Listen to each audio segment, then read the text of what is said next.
하나님의 본문의 말씀을 여러분들에게 읽어드리기 전에 먼저 지난주 설교에 이어서 설명이 부족했던 부분들을 몇 가지 말씀을 드리면서 오늘의 본문으로 다시 연결하도록 하겠습니다.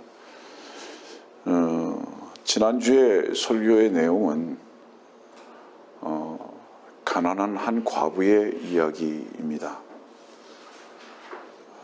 그러나 교리적으로 시간상 부족함이 있어서 많이 설명할 수 없었던 아쉬움 때문에 잠깐 그 부분을 설명하고 말씀으로 다시 연결된 시간을 갖도록 할 겁니다.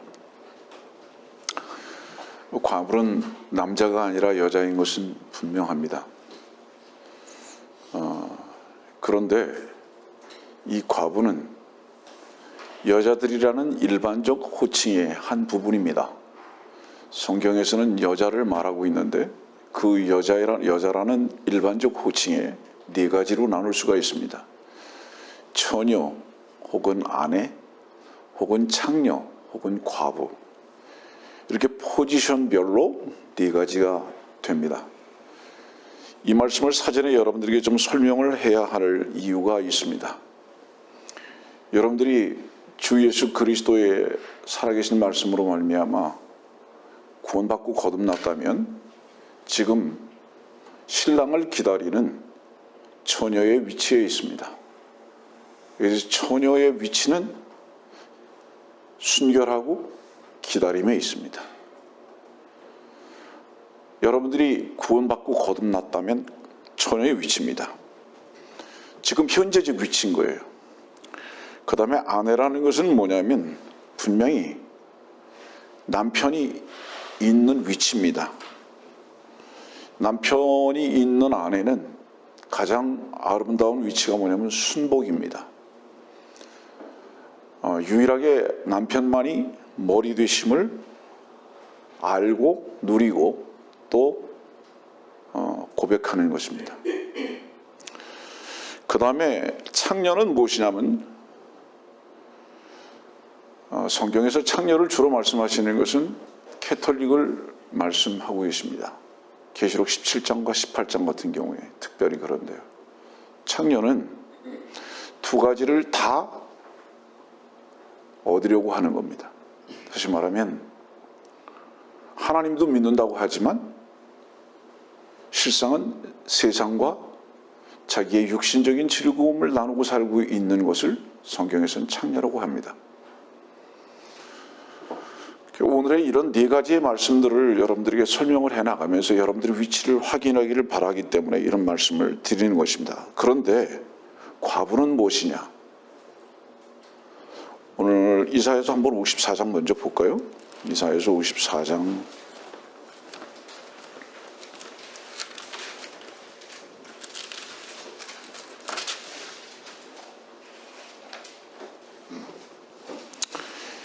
이사야서 54장 5절의 말씀을 보면 너를 지으신 분이 네 남편이니 만군의 주가 그의 이름이며 너희 구속주 이스라엘의 거룩한 분이라.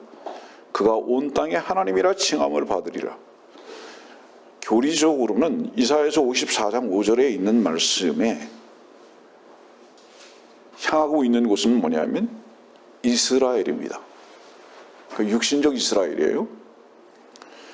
근데 이 육신적인 이스라엘이 참 남편이신 주님을 남편인 줄 모르고 십자가에다 고소해서 죽여버렸습니다. 인간의 어리석음은요, 지난주에 이어서 잠깐 말씀을 드리지만은 남편은 고소해서 십자가에서 처형하라고 내어주고 바라바 강도는 살리라고 합니다. 그 이유가 무엇일까요? 어리석고 교만한 모든 사람들의 공통적 특징은 결코 자기의 생각과 옳음에 대한 것에 대한 결정만 합니다. 나의 이익이 무엇이냐? 나의 즐거움이 무엇이냐에 대해서만 결정하지 절대로 진리에 관심이 있는 것 같지만 진리를 선택하는 자들이 없음에 우리는 이미 압니다. 관심은 있는 것 같아요. 하지만 사람들은 진리를 선택할 수 있는 지혜로움이 없습니다. 우리는 그 진리이신 주님을 만나고 난 다음에 내가 선택했다고 하지 아니하고 주님의 전적인 은혜였고 인도하심이었다라고 고백하는 것입니다. 이래서 이제 이 신랑 되신 주님을 팔아버렸어요. 그러다 보니까 주님은 죽으시고 그 남편은 죽고 보니까 이스라엘이 뭐가 됐죠? 과부가 된 겁니다. 그래서 이제 누가복음 18장은 이 과부가 됐던 이 여인 이스라엘이 그 신랑이 회복돼야 하는 부분에 대해서 한을 가지고 부르짖는 기도입니다. 이것이 이제 과부의 기도거든요. 누가복음 18장에. 그럼 이건 이사야서 54장은 지금 분명히 이스라엘을 다루고 있는데 여러분들 집에 가셔서 나중에 에베소서를 보세요. 2장이나 4장 같은 경우를 보면은 새 사람을 입은 것에 대해서 말씀하시고 특별히 2장 같은 경우는 뭐를 말씀하시냐면 새로운 창조물이라고 말씀하십니다. 새로운 창조물. 성경에서 이 창조라는 것은 하나님 혼자 하신 것을 말합니다. 누구도 개입되지 않았어요. 오직 하나님이 혼자서 하신 일을 창조라고 말하거든요. 우리의 새로움에 거듭 태어남은 하나님 혼자 하신 것입니다. 그럼 우리가 어떻게 새로운 창조물이 되었죠? 우리는 우리의 죄를 위해서 대신 십자가에 죽으신 그분의 보혈의 값으로 새로운 창조물이 됐습니다. 그 피로, 주님의 피로. 그래서 그 피값으로 우린 팔려진 종들입니다. 오늘 나중에 이 부분을 설명을 하겠습니다만은 우리는 분명히 피값으로 팔려진 종들인데 다른 의미에서 볼 때는 우리는 분명히 우리의 신랑이신 그분을 팔아버린, 피값으로 팔아버린 과부의 위치입니다. 지금 현재적인 위치가. 그 과부의 위치는 뭔지 아십니까, 여러분들? 사실은 무엇가 마땅한지 아세요? 이 땅에서의 삶은요, 억울한 게 마땅한 거예요. 슬픈 게 마땅한 거예요. 그리고 짓밟히는 게 마땅한 거예요. 우습게 여김을 받는 게 마땅한 거예요. 그러나 그 마땅함은 무엇으로 큰 능력으로 삼을 수 있는가? 오직 신랑 되신 그분의 위로의 말씀으로만입니다. 우리가 핍박을 당하거나 억울함을 당하는 것이 세상적 물질이나 명예일지는 모르겠지만 이 모든 것들을 능가할 수 있는 넘침은 그런 것들을 외적으로 해결해 주는 어떤 것들이 아니라 그런 가운데에서도 우리 신랑 되신 주님께서 우리에게 사랑을 고백하시고 말씀으로 주시는 그 위로가 우리들의 유일한 능력이다. 이것 하나를 가지고 사는 겁니다. 우리들은 과부적 삶을 살면서도. 그래서 과부적 삶을 살면서도 찬송할 수 있는 것이 세상 사람들은 이해할 수 없는 그리스도인들의 특권이고 삶이다. 이 말입니다. 여러분들.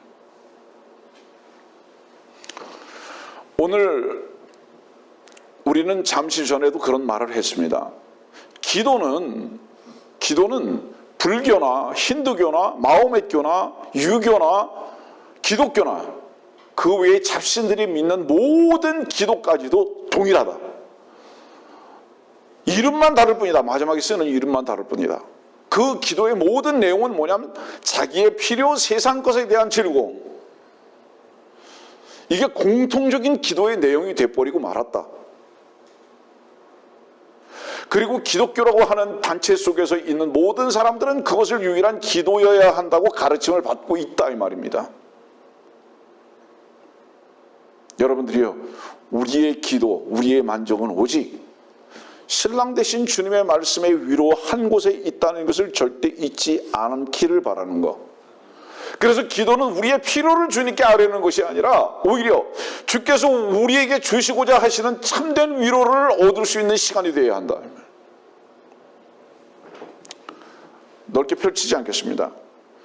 자, 그런데 우리가 이 땅에 살면서 어떤 삶을 살기를 원하느냐? 실상 우리는 주님을 십자가에 못 박은 그 죄값으로 이미 구속함을 받았는데도 불구하고, 그래서 새로운 창조물이 됐는데도 불구하고 우리는 창녀의 삶을 살고자 한다 이 말이에요. 사람들은 교리를 통해서 잘 배웠어요. 뭐라고 배웠느냐면 우리는 순결한 처녀다, 아내다, 뭐 이렇게 잘 배우긴 했는데, 여러분들이요, 결론적으로 말합니다. 아내는 지금 아니에요. 교리적으로만 지금 아내의 위치에 있을 수 있는 거예요. 처녀의 위치에 있을 수 있고. 그러나 주께서 오셔서 우리와 결혼식을 하기 전에는 절대로 우리는 아내가 될 수 없습니다. 그러면 우리는 처녀의 위치에 있어야 하는 것은 분명하지만, 잘못하면 창녀의 위치에서 세상과 자기 자신의 즐거움을 즐기면서 살라고 하는 위치로 갈 수밖에 없는 연약함을 우리는 가질 수밖에 없다. 말씀을 전하고 있는 제 자신이나 여러분들 자신은 어느 위치에 있는가, 영적으로?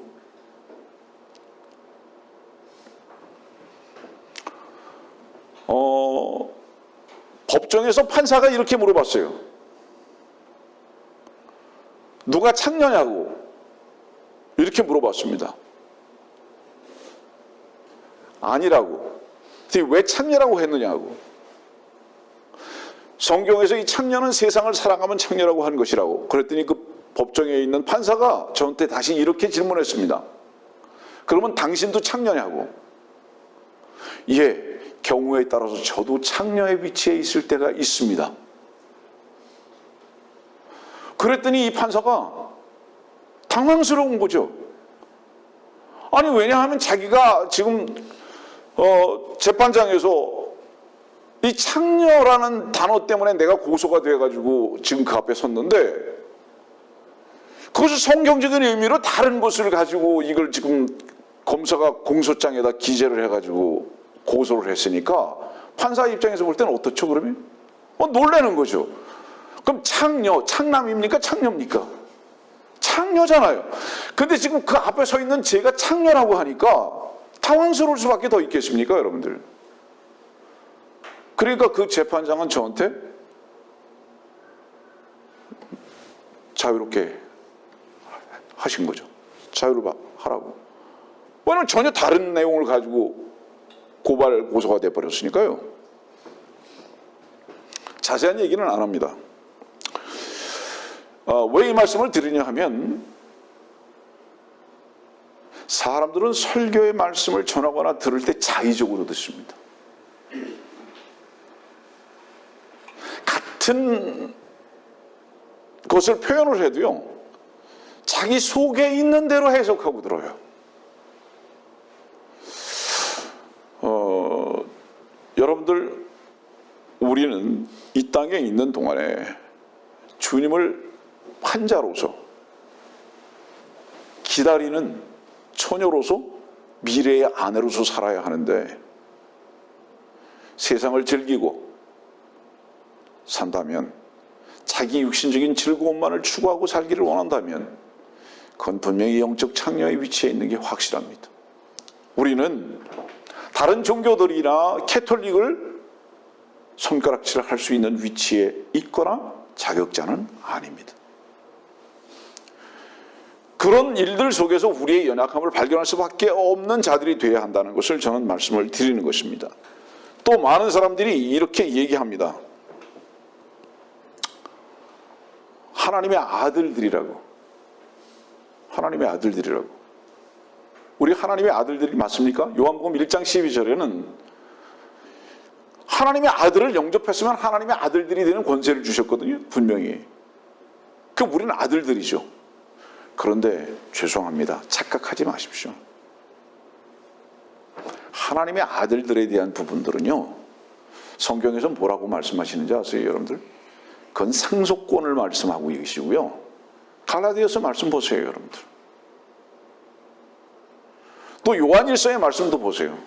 그거는 상속권을 말씀하고 있을 뿐만 아니라 이 몸이 하나님의 아들과 같이 이 형상이 변하는 것을 말씀하고 있는 거예요. 오늘의 말씀도 시간이 많이 가기 때문에 일일이 찾아서 읽어드리지는 않지만은, 아들이라는 그 호칭은 미래에 이루어질 것을 미리 지금 현재 여기 살고 있는 우리들에게 약속으로 주신, 아직 성취되지 아니하는 약속의 부분입니다. 아시겠습니까, 여러분들? 그 성취는 언제 이루어집니까? 주께서 이 땅에 오셔서 우리의 몸이 변화됐을 때, 주님의 몸과 같이 변화됐을 때, 형상이 변화되는 것 같이 변화됐을 때, 그 다음에 뭐죠? 누가복음에 있는 말씀대로 그거를 얻고 또 얻는 이 상속권으로 주신 것입니다. 여러분들 이해하시겠어요? 무슨 얘기인지. 그때 그 아들의 권세를 받아요. 실제적으로 누리는 거예요. 그러면 지금은 뭔지 아세요? 현재적으로는 종입니다. 현재적으로 종이라는 것은 뭐냐면 사도 바울 하나님의 아들 맞습니까? 근데 사도 바울은 늘 편지할 때 뭐라고 편지했죠? 예수 그리스도의 종된 바울은.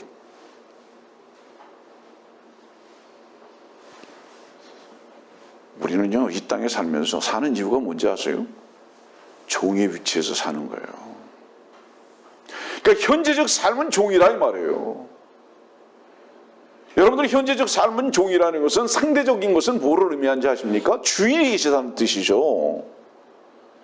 항상 말씀을 드리지만은 성경에서요, 주 여호와를 7가지의 이름으로 호칭하고 계시는데, 7가지의 이름으로 호칭하고 계세요. 이번은 창세기 2장에 있는 그 처음 주 하나님이라는 호칭이 나오면서부터 그 주가 7가지의 이름으로 호칭이 돼서 나오는데, 뭐 샬롬, 뭐 그다음에 뭐 니시, 이렇게 해서 7가지 쭉 나오죠.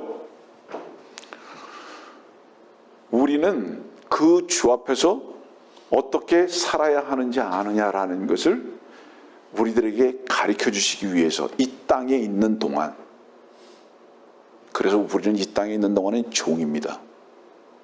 한번 다른 말씀 봅시다. 우리 빌립보서에 있는 말씀 볼까요? 빌립보서 2장,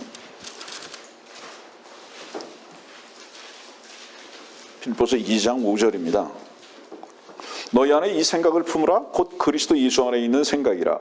그는 하나님의 형체로 계심으로 하나님과 동등되게 하게 되는 것을 탈출하 생각하지 아니하셨으니 오히려 자신을 비워 종의 형체를 입으시고 사람들과 같이 되셨느니라. 그리하여 사람과 같은 모습으로 나타나셔서 자신을 낮추시고 죽음에까지 순종하셨으니 십자가의 죽음에까지라. 10절입니다. 하늘에 있는 것이나 땅 위에 있는 것이나 땅 아래에 있는 것이나 모든 무릎을 예수의 이름에 꿇게 하시고 모든 혀가 예수 그리스도를 주라 시인하여 하나님 아버지께 영광을 돌리게 하셨느니라. 자,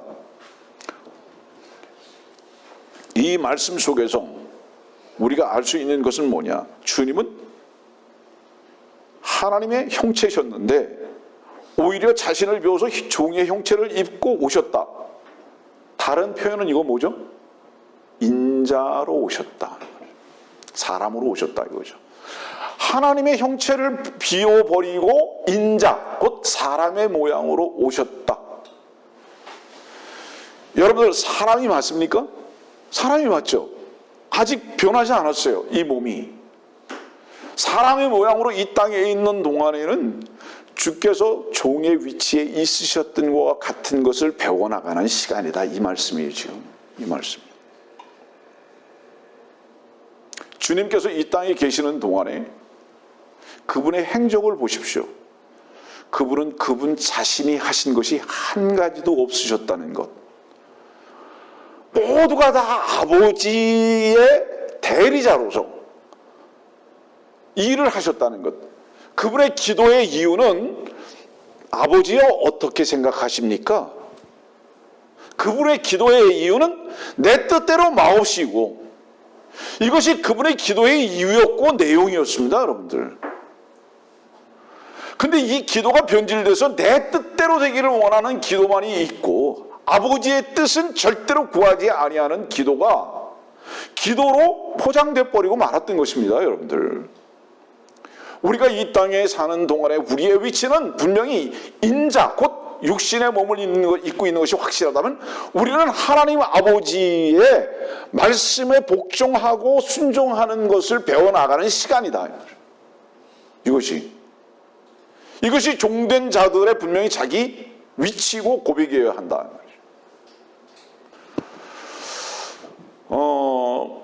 주님은요, 인자로 계셨던 게 분명하죠. 사람들은요, 주님께도 아첨옵니다. 주님께도 아첨해요.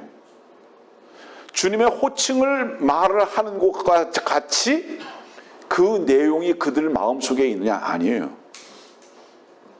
주님을 짓밟아 버리면서 사실은 벌레와 같이 자기 자신만 높아지기를 원하면서 하나님 아버지 또 혹은 그의 거룩하신 아들 성자 이렇게 부른다고 하네요.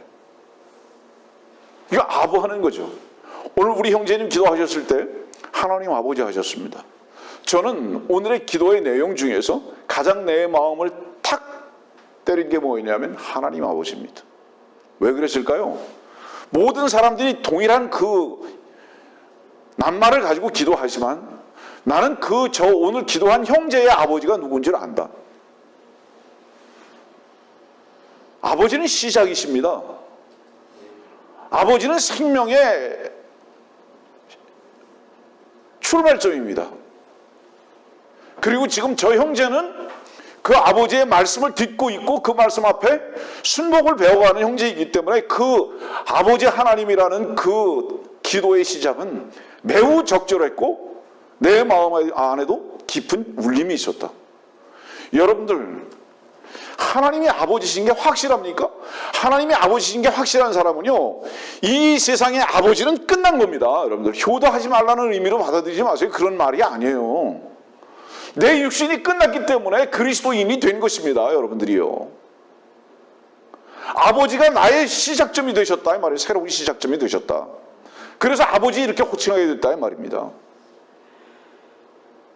여러분들이요, 아들로서의 영광과 존귀와 풍성함은 물리적인 걸 말하는 거예요. 그건 좀 기다리세요.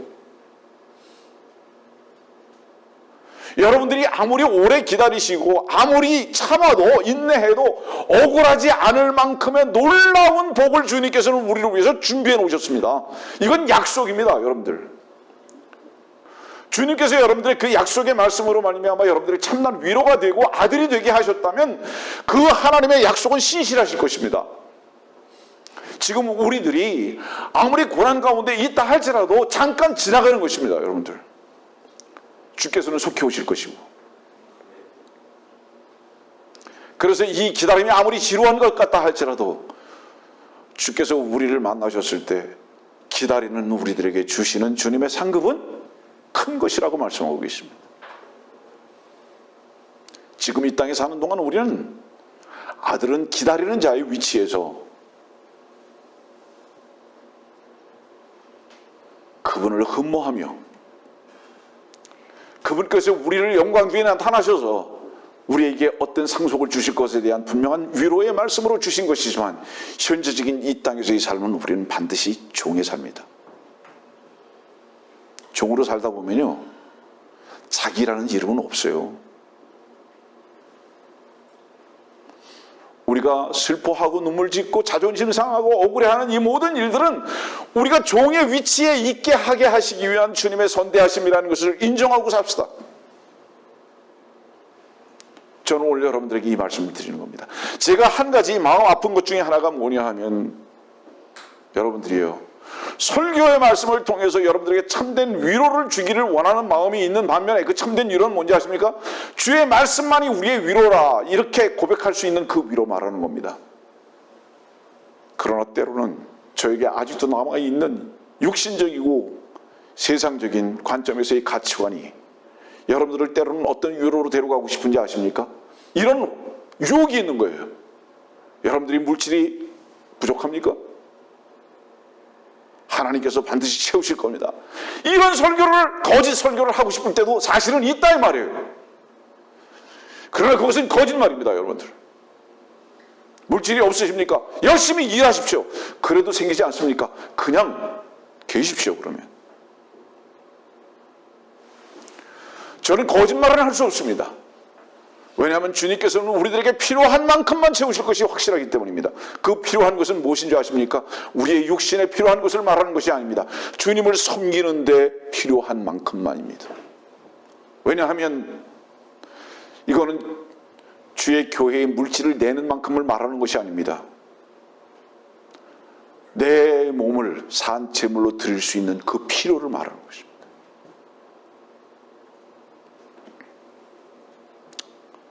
주님께서 우리들에게 기운을 내라고 말씀하셨습니다. 제자들에게. 그렇죠? 기운을 내라. 주님께서요, 배에 노를 지지를 않으세요. 기운을 내라. 왜 그렇게만 말씀하시죠? 주님은 노 젓는 것을 도와주지 않으십니다. 그분의 기운을 낼 수 있는 그 위로는 말씀뿐이다 이 말입니다. 그래서 그 말씀을 나의 말씀으로 받아들였을 때 나는 기운이 난다 이 말이야. 못 먹어도. 지금 그 말씀입니다. 이런 모든 말씀들을 사람들은 자의적으로만 해석하기 때문에 여러분들 참다운 기쁨을 언제 맛본 적이 있으십니까? 여러분들 고난 가운데에서도 주님을 찬양할 수 있는 그 위치는 언제 경험해 오셨습니까? 여러분들이요, 그리스도인의 체험은요, 밖에 있는 어떤 현상이나 상황을 경험하게 하시는 게 절대로 아닙니다. 그리스도인의 체험은 그리스도께서 그 안에 무엇인가를 증거를 주시는 것을 말하는 거예요. 그 마음 안에 이것은 이것입니다라는 그 체험을 주시는 것을 그리스도인의 체험이라고 하는 거예요. 밖에 무엇인가 이루어지는 것을 만나보거나 그것을 확인하는 것을 체험이라고 하신 적이 없어요, 성경에서. 이것이 교회가 세상과 육신적인 가치관 속으로 빠져버린 증거들이기 때문에 그렇게 모든 것들을 연결해서만 확인하려고 하고 해석하려고 하는 종교적 행태다 이 말입니다. 여러분들이요, 우리는 아들인 것은 분명합니다. 그러나 이 땅에 사는 동안 파라다이스에서 산다고 생각하지 마십시오. 이 땅은 광야입니다.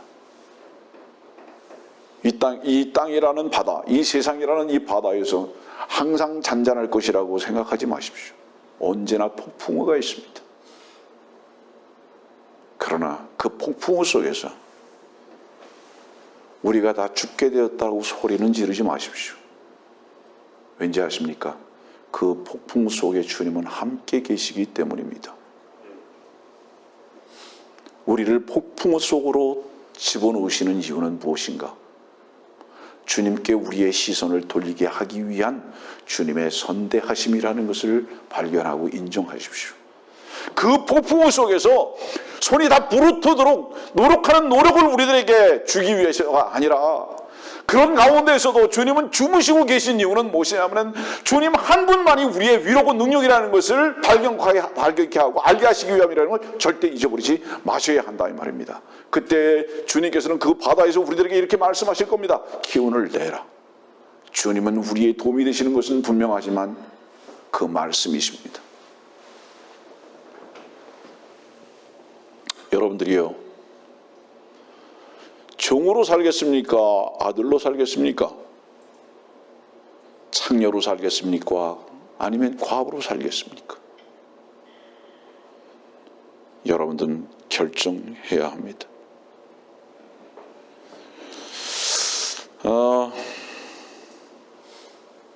열왕기상 18장의 말씀 한번 봅시다. 열왕기상 18장 21절. 엘리야가 모든 백성에게 나아가 말하기를 너희가 얼마나 더 두 의견 사이에서 지체하려느냐. 주가 하나님이시면 그를 따르라. 그러나 만일 바알이면 그를 따르라 하니 백성이 그에게 한마디도 대답하지 아니하더라. 세상은 가장 경멸하는 게 뭐냐면 흑백 논리입니다. 그러나 하나님이 가장 경멸하시는 것은 회색지대입니다.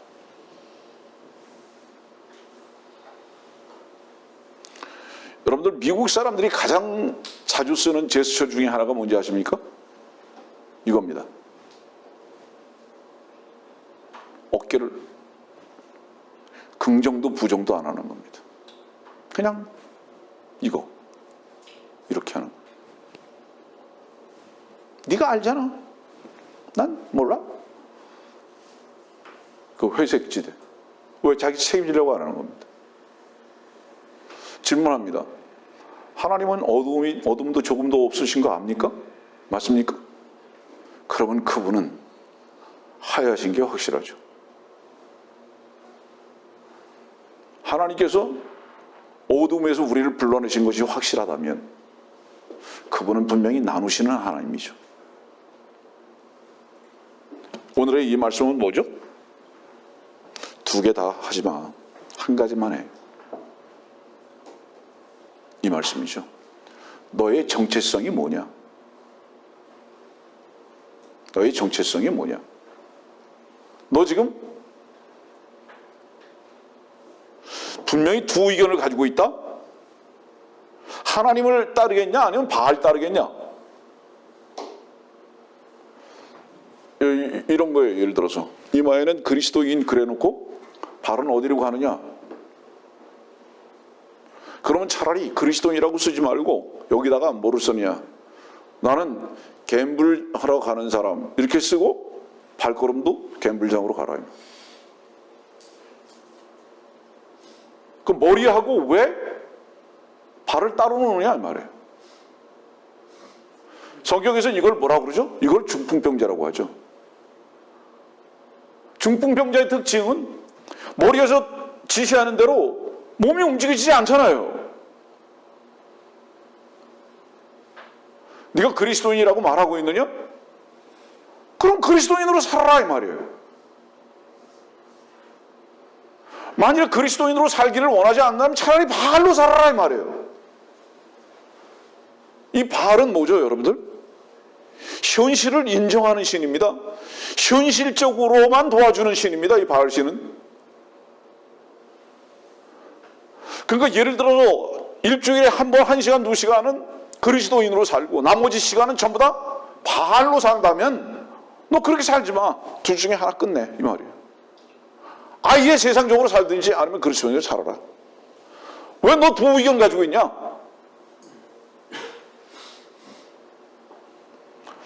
주님은 이해하실 거니까. 주님은 나의 연약함을 이해하실 거니까. 미안합니다. 잡소리 말아라. 성경에 그렇게 돼 있냐? 주님은 이해하실 거라고 돼 있냐? 주님은 사랑하실 거니 사랑이시니까. 주의 사랑이 그렇게 역사하신 적이 있느냐? 주의 사랑은 나누시는 분이다. 주의 사랑은 심판하시는 분이다. 이해한다고요? 주님께서 이해하신 적이 있습니까, 여러분들? 자의적인 성경의 해석들. 바알 따르겠냐? 하나님 따르겠냐? 둘 중에 하나. 오늘 이 설교 누구 얘기하고 있죠? 여기에 보면 지금 대상이 누구예요? 바알 선지자하고 아세라 선지자들이 있어요. 잠깐 주목해 보세요. 엘리야가 바알 선지자하고 아세라 선지자한테 지금 이 설교하고 있습니까? 어때요? 아니죠. 엘리야가 자기 자신과 같이 자기를 따르는 자나 자기 자신에게 설교하고 있을까요? 아니죠. 누구에게 설교하고 있죠? 이중적 행태를 보이는 자들에게 설교하고 있죠. 난 이러고도 싶고 저러고도 싶어. 나는 하나님도 믿지만 바알도 믿어. 나는 하나님도 필요하지만 현실적으로 나는 현실적인 삶을 살고 싶어. 이런 이중적 행태를 보이는 자들을 향해서 엘리야가 설교하는 거죠. 오늘 결정해 말이죠.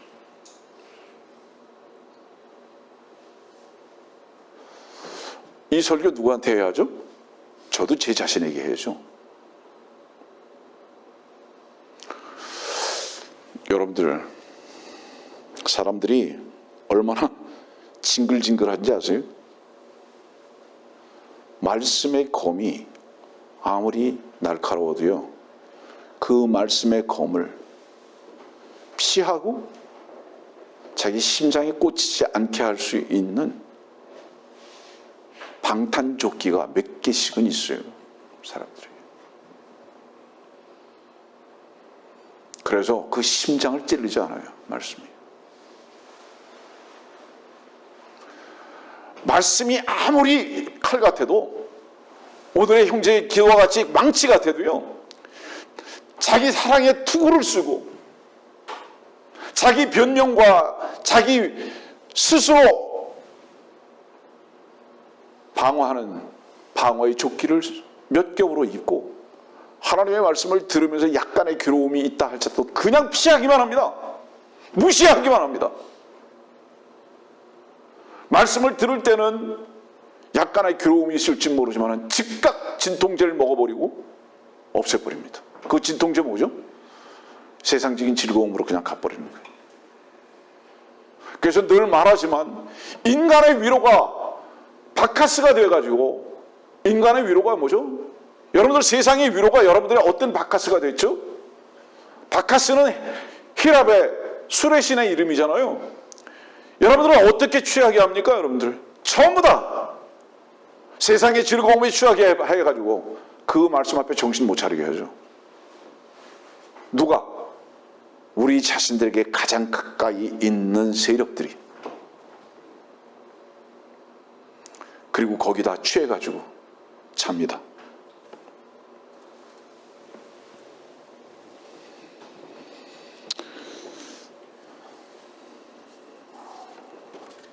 얼마나 마귀가 사람들의 마음을 유린하는지.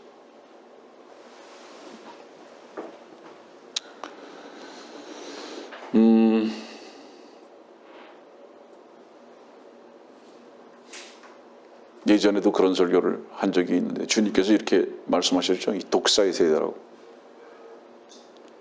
그거 왜 그러셨을까요? 주님께서 독사의 세대라고 하신 이유가 뭘까요? 주의 말씀을 진리로 받아들이지 않는다.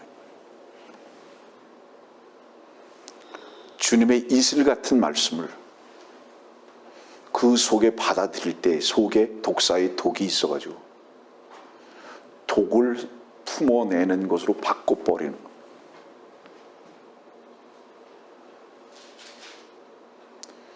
지혜로운 말씀, 은혜의 말씀이라고 칼 같은 말씀을 전하면요, 사람들이 그 말씀을 이슬의 말씀으로 받아들이는 게 아니라 독을 품어내는 것으로 바꿔버립니다. 여러분들이요, 한번 여러분들 되짚어보세요.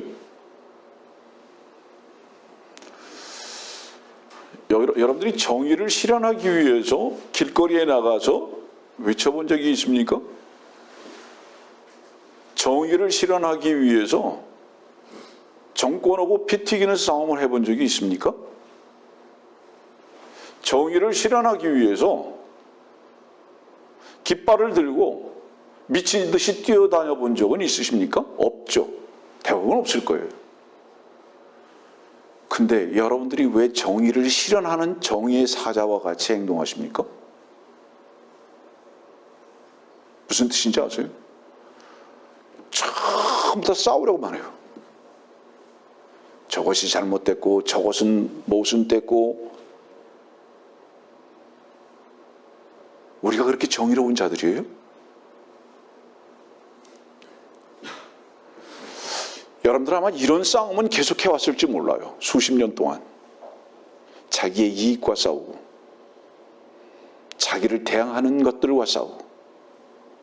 어떻습니까?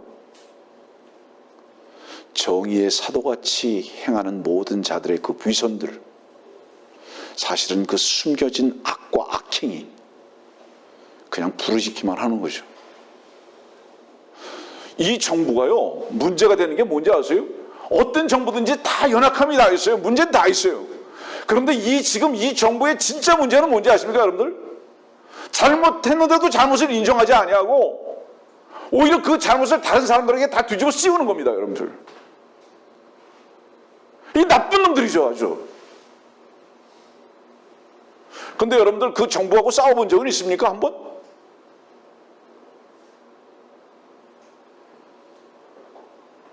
전 여러분들이 이렇게 말합니다. 이 정부를 향해서 만일에 정말 그들의 악행이 있다고 생각한다면 혼자 꿍꿍대지 마시고 한번 싸우세요. 그리고 난 다음에 그리고 그 싸움을 경험으로 해서 무엇인가 간증을 하십시오. 공의로움을 향한 싸움은 한 번도 안 해보고 자기 화장실에 앉아서 혼자 벽이 들으라고 말하면서, 이 말은 무슨 말인지 아세요, 여러분들? 정치적인 노름을 지금 말하고 있는 것은 아니에요. 진리의 말씀을 향한 것을 말하는 것입니다, 여러분들. 여러분들이 듣고 있고 누리고 있는 말씀이 참된 말씀이라면 악을 향해서 여러분들이 언제 싸워본 적이 있느냐라는 것에 대한 질문을 하고 있는 겁니다, 여러분들. 가장 가까이에 있는 자들이 이 말씀 앞에 방해하는 자들이라면 그들과 언제 여러분들이 목소리를 높이면서 싸워본 적이 있는가 이 말이에요. 이익 다툼은 하고 있는데 진리의 말씀을 향한 싸움은 언제 싸워봤느냐 이 말이에요. 영적 싸움.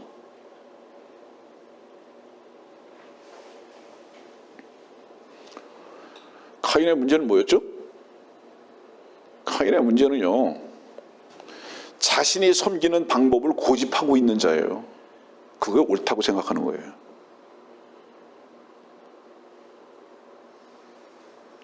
자기가 하나님을 섬기는 방법이 옳다고 여기는 거죠. 확신하는 거죠. 뿐만 아니라 자기가 옳다고 생각하는 하나님을 섬기는 것이 유일하고 옳은 방법이라는 것을 자기만 생각하고 있는 게 아니라 참된 진리의 말씀에 따라서 주님을 섬기려고 하는 것을 뭐라고 그러죠? 잘못됐다고 죽여버리는 거죠. 카인의 행태죠.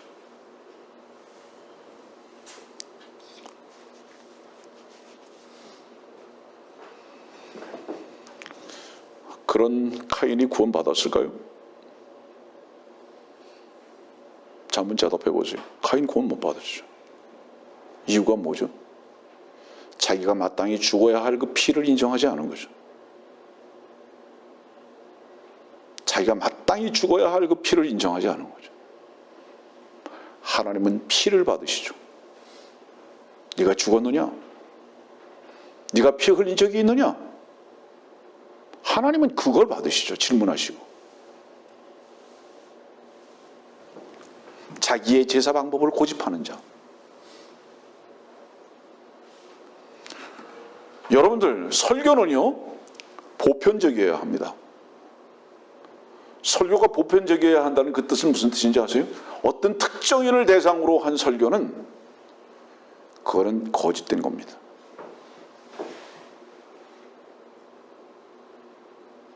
법을 제정하는 것도 보편성이 있어야 합니다. 어떤 한 사람을 매장시키기 위해서 법을 만들어 버리려고 하잖아요. 이 정부에서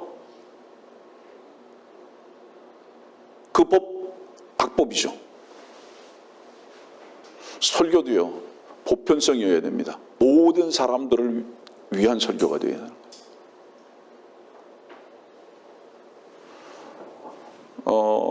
만일에 제가 존재한다면 존재하는 동안 이 두 가지 일이 나에겐 가장 목숨 걸고 지켜야 할 만한 소중한 것일 것입니다. 그 하나는 무엇이냐? 구원의 복음을 바로 전하는 것입니다. 다른 것은 몰라도 이것은 절대 속지 마라. 구원의 문제는. 또 하나는 뭐죠? 종교의 영에 대한 그 숨겨진 모양을 들춰내는 겁니다. 주께서 오실 때까지 그거 할 겁니다.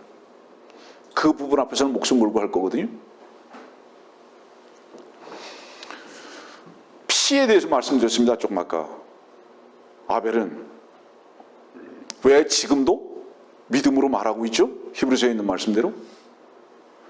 6,000년이 지난 지금까지도 왜 믿음으로 말하고 있죠? 아벨은? 아벨이 지금 구원받은 걸 잊어버렸어야 되는 거 아니에요? 이 정도 지났으면. 믿음이라는 사건은 어떤 건지 아세요? 이런 거예요.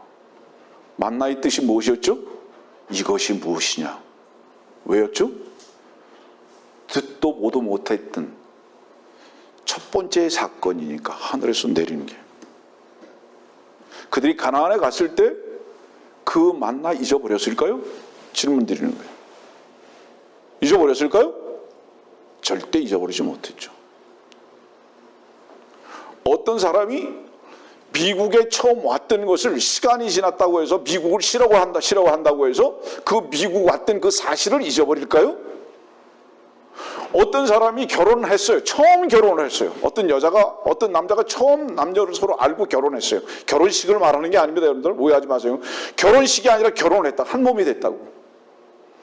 근데 지금 그 한 몸이 된 그 사람을 향해서 이혼을 지금 소송을 제기하고 재산권을 가지고 싸우다가 지금 소송하고 있어요. 질문합니다. 두 사람이 하나 됐던 것을 잊어버렸을까요, 지금? 다시 질문합니다. 여러분들이 구원을 얻은 것은 죄들이라는 열매들 때문에 구원 얻은 것이 아니라 죄 때문에, 본질 때문에 구원 얻었기 때문에 피를 흘렸다면 그 결정적 사건을 세상을 사랑하기 때문에, 연약하기 때문에 구원을 안 받은 걸로 착각할 수 있거나 헷갈릴 수 있습니까? 만일에 보통 일반적으로 침례교 목사들이나 일반 교회 목사들이 이따위 설교하거든요. 그렇다면 그놈은 뭐예요? 그놈은 체험한 구원이 가짜 체험인 거예요. 가짜 구원인 거예요. 그놈은 분명히 꿈에 결혼해 본 거고 꿈에 미국 가본 거예요. 이해합니까? 무슨 얘기지? 그건 껍데기입니다. 아니 어떤 사람이 미국에 와서 망고를 처음 먹어보고도 그 망고 맛있다고 계속 기억하고 있는데 망고 하나 먹은 것도. 제가 호주 갔을 때, 오스트레일리아 갔을 때 기억하는 것 중에 하나, 왜 망고가 그렇게 맛있고 커요? 기억났으니까 말합니다. 어떤 자매가 물리적인 마귀의 역사에 따라서 오늘 죽을까 내일 죽을까 죽음만을 생각하던 자매가 진리의 말씀을 듣고 구원받고 거듭났습니다. 그 자매는 미국 샌프란시스코 왔습니다. 호주에서. 내가 그 자매를 귀히 여기는 것은 많은 것 중에 하나입니다. 하나님의 말씀을 대하는 것과 성경을 공부하는 것이 가장 진지한 사람과 참된 자매 중에 하나였습니다. 지난번에도 말했죠. 구원받은 사람이 유튜브에 간증을 올립니다. 의정부 교회에서 구원받은 어떤 자매가 유튜브에 간증을 올립니다.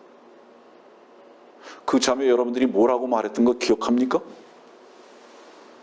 내가 오늘 구원을 못 받았다면, 이번에 구원을 못 받았다면 난 여태까지 속은 것이라고. 많은 목사들이 나를 속여왔다고 지금까지.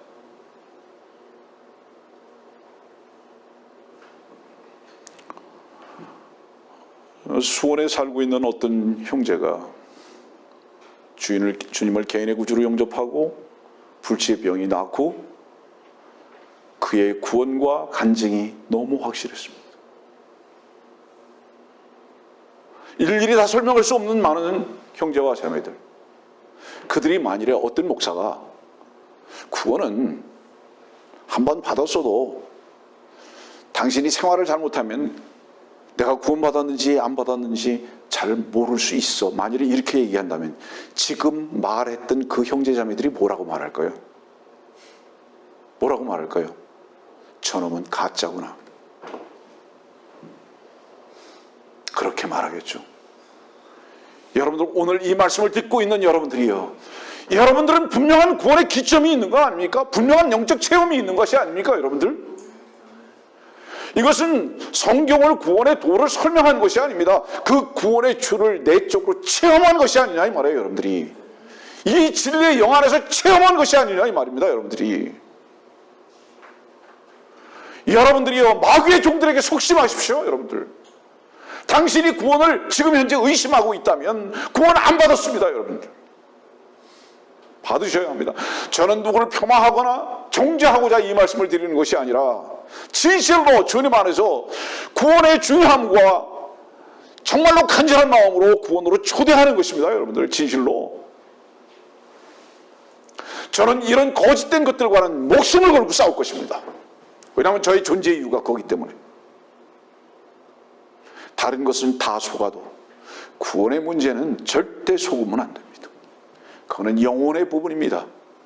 성도들이요, 만일에 구원의 부분 앞에서 속아서 그 사람이 지옥 갔어요.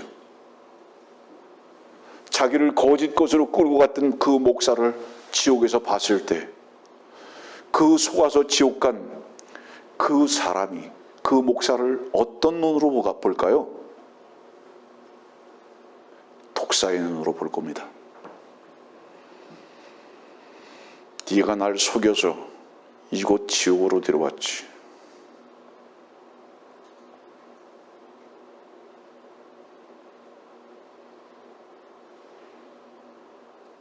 네가 날 가짜 구원으로 속여서 영원한 불 가운데 지금 고통받게 하고 있지.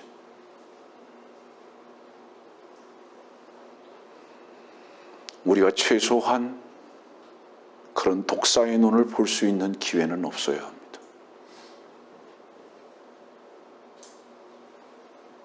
여러분들이요, 이 시대에 왜 가짜 구원이 그렇게 범람하는지 아십니까? 목사들에게는 그리스도인 되게 하는 것에 대해서는 관심이 없고요, 자기 교회 교인 되는 것 외에는 관심이 없기 때문입니다. 그걸 강도라고 하고 도둑놈들이라고 하는 겁니다.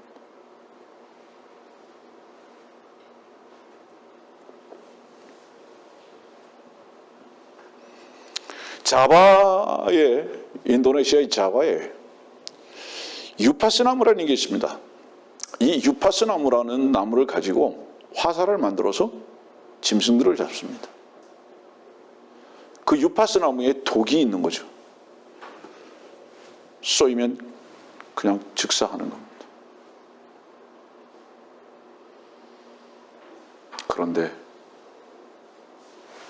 거짓 예수, 거짓 영, 거짓 복음을 전하면 잘 받아들이는 겁니다. 그 유파스 나무의 독화살을 할렐루야 하면서 받아들이는 거예요. 아멘 하면서.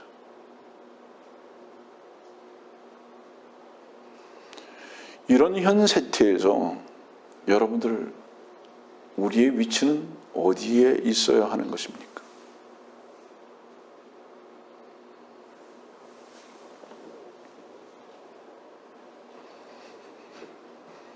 사람들은 그런 독화살을 맞으면서, 심장에 맞으면서 할렐루야를 외치고 주님을 찬양한다고 합니다.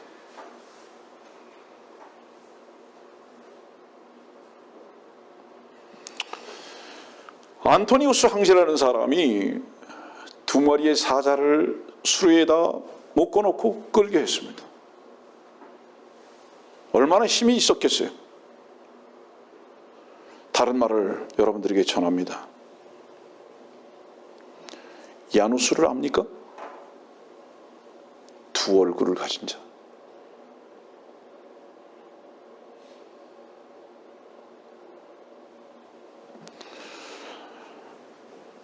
제가 이렇게 설교하는 이유는 뭔지 아세요?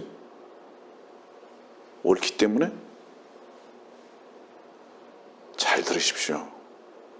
제가 설교를 할 수 있는 이유는 내가 옳기 때문이 아니라 나의 옳음을 주님께서 다루신 결과일 뿐입니다. 옳은 자가 하는 설교는 절대로 자기 항변일 뿐이지만 그 옳은 것을 다름을 받은 설교자는 주님 한 분이 선하시며 진리이신 것을 선포하는 것입니다. 여러분들이요, 주께서 당신의 옳음을 언제 얼만큼 다루어 보셨습니까? 네?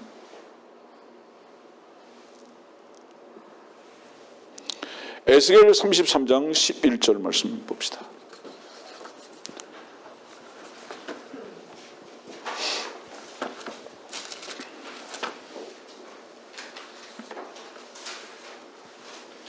에스겔 33장 11절.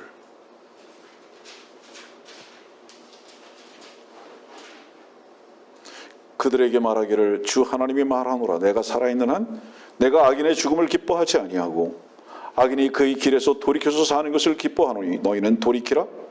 너희는 너희 악한 길에서 돌이키라. 오 이스라엘 집아 너희가 어찌하여 죽으려고 하느냐 하라. 설교는 저주가 아니라 돌이킴입니다. 돌이키라.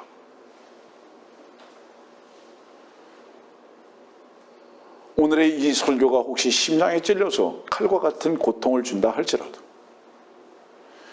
이 심장, 여러분들의 심장을 찔르는 이 설교는 여러분들을 죽이는 설교가 아니라 여러분들의 안에서부터 있는 절망이라는 그 죄를 도려내는 칼이고요.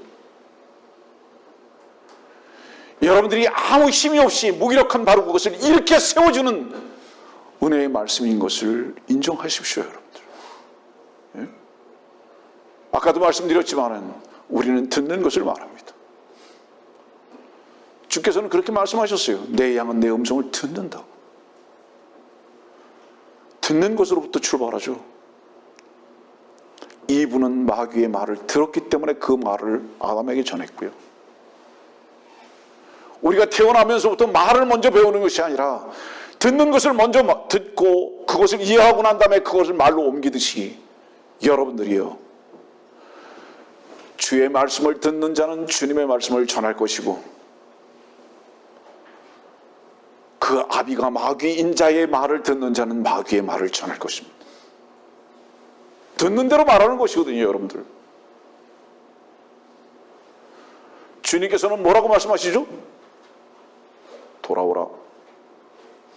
돌이키라. 주님께서는 뭐라고 말씀하시죠? 주님께서는 사랑하라. 용서하라. 마귀는 뭐라고 말하죠? 보복하라. 싸우라.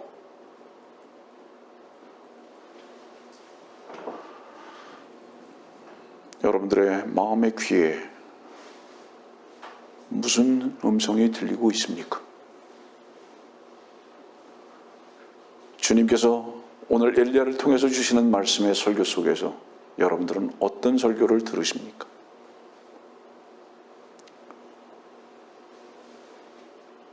주 하나님께 속했냐? 태양신에게 속했느냐? 어디에게 속했습니까? 현재적인 위치를 위해서 살아갑니까? 바알에게 속한 것입니다. 바알신은 현재의 위로와 풍요로움을 도와주는 신입니다. 이게 바알신이고 태양신입니다. 그러나 주 여호와는 현재를 부인케 하시며 미래를 소망으로 보게 할 뿐만 아니라 그 말씀 자체가 유일한 능력과 위로가 되게 하시는 것입니다. 어디를 선택하겠느냐? 주님께서 오늘 우리들에게 이렇게 질문하십니다. 그저께인가요? 새벽에 3시 좀 넘어서 잠을 깨어서 TV를 켜는데 미국의 영화가 하나 나왔습니다. 그 영화의 제목은 Quiet Place였습니다. 절실한 문제가 있는데도 수화로만 말하는 겁니다. 조용합니다. Quiet Place. 우리 마음이 먼저 잠잠해져야 합니다. 그때 우리 할례 받은 귀에 주의 음성이 들리기 시작할 것입니다. 왜 귀에다 할례를 받으라고 말씀하셨는지 아세요, 여러분들? 피죠. 귀가 피를 흘리지 않으면 땅에서 들리는 피소리 외에는 들리지 않습니다. 그 피소리는 뭔지 아세요? 보복하라, 보복하라, 싸우라. 그러나 여러분들이 귀에 피로 할례를 받는다면 하나님의 정확하신 말씀만 들릴 것입니다. 그 말씀은 주께로 인도하라, 주님을 선택하라, 돌이키라. 여러분들은 어떤 음성을 듣고 있습니까? 오늘의 본문 말씀으로 가면서 말씀을 정리하겠습니다. 열왕기상 18장은 왜 기록되고 있죠? 갈멜산은 여러분들이 알다시피 무기토 평야에 있습니다. 이것은 마지막 때를 사실은 말씀하고 있습니다. 엘리야가 마지막 때 등장해서 이스라엘 백성들을 놓고 설교할 것을 그림자로 보여주고 있는데, 그때 바알 선지자들과 아세라 선지자들이 다 모일 겁니다. 어떤 이슈를 분명히 만들 것입니다. 근데 그 이슈는 무엇이었을까요? 분명히 주님을 대적하기 위해서 모인 자들입니다. 그때 이 세상은 팔레스타인을 중심으로 어떤 상황이 되죠? 가뭄입니다. 여러분들 알다시피. 인간들이 원하는 건 뭐였죠? 인간들이 원하는 것은 비였습니다. 하나님이 우리에게 비를 주소서. 우리의 필요는 비입니다. 하나님께서는 엘리야를 통해서 무엇을 주셨죠? 불을 내려주셨습니다. 성도들이여, 우리의 필요가 무엇입니까? 하나님께서는 그 기도를 들어주실 거라고 생각하십니까? 하나님은 먼저 우리를 태우기를 원하십니다. 우리를 정결케 하기를 원하시는 것입니다. 오늘 열왕기하 18장을 통해서, 엘리야의 설교를 통해서 우리는 무엇을 들을 수 있는 자들인 것이냐 하면, 하나님 이것이 필요합니다가 아니라 이 필요한 이것을 오히려 불러 태우셔서 이것이 죄인 줄 알게 하셔서 주님 앞에 내 자신이 굴복하고 과부로서 종으로서의 삶을 살 수 있는 겸손과 온유의 삶을 배워가는 시간이 되게 해 주옵소서라는 이 기도가 우리들에게 필요하다. 너희가 언제까지 두 의견 사이에서 결정하지 못하고 살겠느냐? 창녀로 살겠느냐? 과부로 살겠느냐? 아들도 아닌 아들로 살겠느냐? 종으로 살겠느냐? 지금 우리의 삶의 현장은 과부며 종입니다. 물론 앞으로 우리는 우리의 신랑 되신 그분으로 말미암아 아내된 위치에서 그분과 영광을 함께 누릴 것이고, 그분의 변화된 몸과 같이 변화되어서 하나님의 아들로서 그 영광에 참여할 뿐만 아니라 고을을 다스리는 상급을 받게 되겠지만, 이 땅에서의 우리의 삶이 우리를 대적해서 싸우는 자들과의 그 싸움 속에서 피곤치 않고 능력의 말씀으로 이기고 살 수 있기를 바라는 마음으로 주님께서는 오늘도 우리를 그 말씀 가운데로 초대하고 계시다는 것을 잊지 마십시오. 우리의 유일한 위로는 주의 약속의 말씀입니다.